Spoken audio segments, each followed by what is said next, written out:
Mein Name ist Lena und ich liebe es zu reisen. Dieses Jahr habe ich mich entschieden, alleine Urlaub zu machen.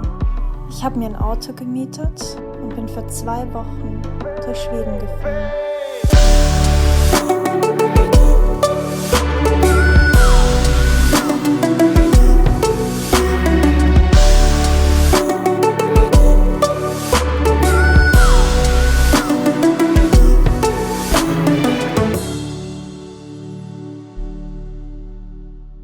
Was vor 30 Jahren mit einem Eisskulpturen-Workshop für lokale Künstler anfing, ist mittlerweile ein Markenzeichen für das kleine Dorf Jukkasjärvi geworden.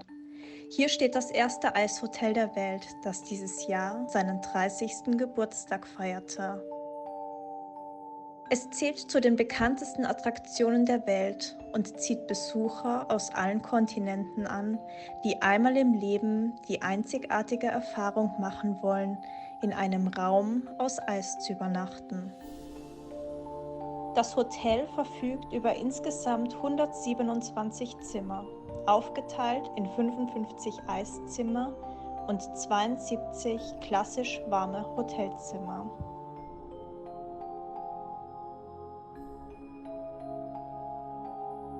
Wer sich ein solches Erlebnis nicht entgehen lassen möchte, muss keine Angst vor dem Erfrieren haben.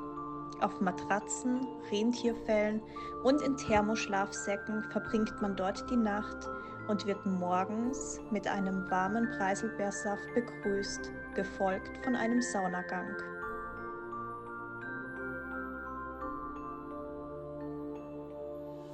Rund 40 Künstler aus verschiedenen Ländern treffen sich ab November, um ihre Designs Wirklichkeit werden zu lassen. Und oft sind Künstler dabei, die noch nie in ihrem Leben zuvor Schnee oder Eis gesehen haben.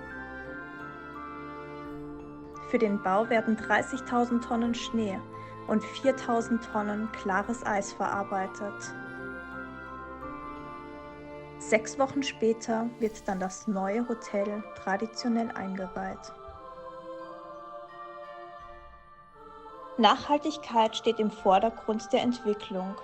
Um die Eiszimmer konstant auf -5 Grad zu kühlen, wird Solarenergie verwendet und das Eis selbst wird direkt aus dem im Winter zugefrorenen Fluss geholt.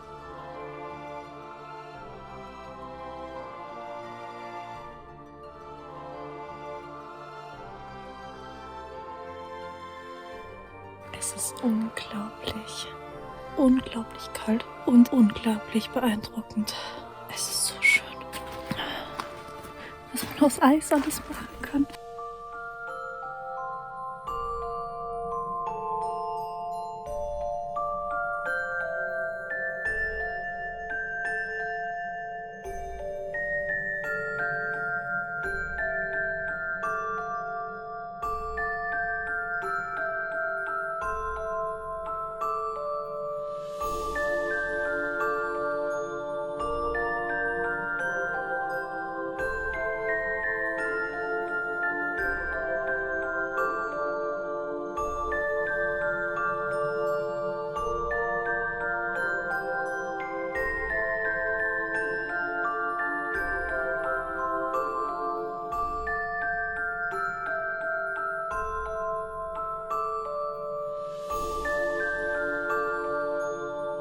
Nach diesem kleinen und sehr beeindruckenden Abstecher fuhr ich schweren Herzens wieder Richtung Süden.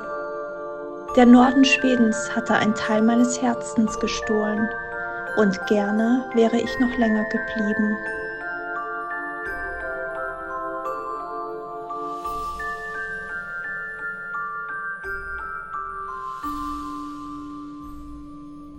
Hi! Ich bin gerade in Kalivaara. Ich habe mir gerade wieder einen Chai Latte geholt, weil der einfach so lecker gewesen ist, dass ich gedacht habe, ich komme jetzt hier einfach nochmal her. Es ist so cool. Hier in dem Supermarkt gibt es ein System. Die Bewohner von hier haben eine Karte. Und wenn sie ins Geschäft reingehen, scannen sie diese Karte kurz. Dann bekommen sie so ein Gerät und gehen damit dann in den Supermarkt. Egal was für ein Produkt sie nehmen, sie scannen es ein und können so dann bei der Selbstbedienungskasse mega schnell bezahlen, weil einfach dieses Gerät eingescannt wird. Ich werde jetzt kurz meine Reise weiter planen. Mal schauen, wo ich heute nächtige, weil ich habe bis hierhin habe ich mir gar keine Gedanken gemacht. Ich bin jetzt die ganze Strecke wieder zurückgefahren bis Kalevala. Hier war ich ja gestern schon und hier gabelt sich wieder der Weg und jetzt geht es eine andere Strecke zurück. Und die muss ich jetzt aber erst noch planen. Währenddessen genieße ich natürlich meinen Gelato.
Ich habe gerade meinen Schlafplatz gefunden.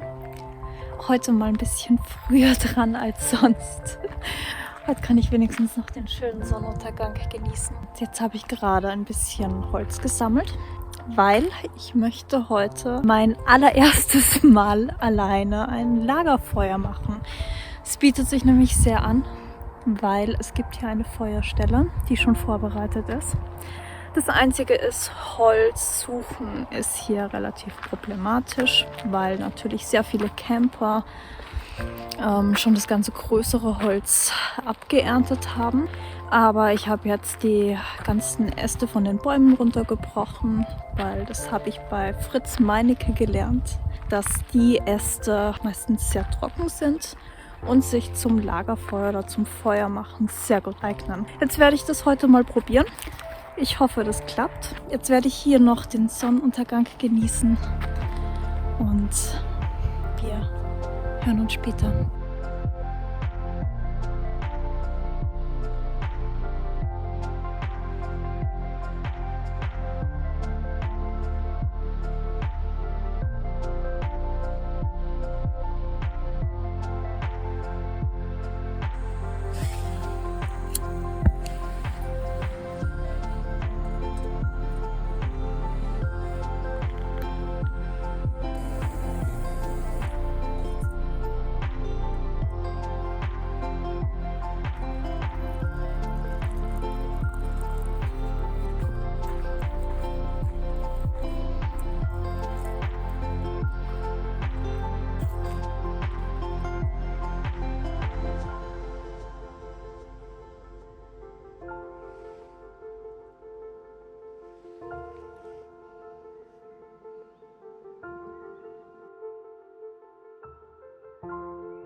Nachdem ich jetzt gerade ein bisschen Zeit habe, habe ich mir gedacht, ich zeige euch mal kurz, für die, die es interessiert, wie ich mein Auto organisiert habe, während ich unterwegs bin. Hier auf dem Beifahrersitz habe ich meine Reiseunterlagen. Hier unten ist meine Ladestation, wo ich meine Akkus auflade während der Fahrt. Und das hier ist mein Bad. Das sieht ein bisschen chaotisch aus, ist aber eigentlich recht gut strukturiert. Wir haben hier unten ist meine Küche. Und hier ist eigentlich nur noch mein Ladekabel und mein Wasser plus meine Mütze. So, und hier hinten, hier habe ich mein Bett. Dann in dem Koffer habe ich meine ganzen Kleider drinnen, meine Klamotten für die Nacht. Toilettenpapier. Das ist eigentlich meine Küche. Hier ist auch noch ein bisschen Bad. Hinten, das sind Sachen, die ich gar nicht brauche. Also auf der Rückseite vom Fahrer, da habe ich hier unten mein ganzes Technik-Equipment. Die ersten Tage waren sehr chaotisch, weil ich nicht gewusst habe, wie ich das Ganze am besten organisiert. Da habe ich immer alles Mögliche gesucht und nie was gefunden, und wenn ich was gebraucht habe, dann lag es wieder irgendwo. Aber mittlerweile mit diesem System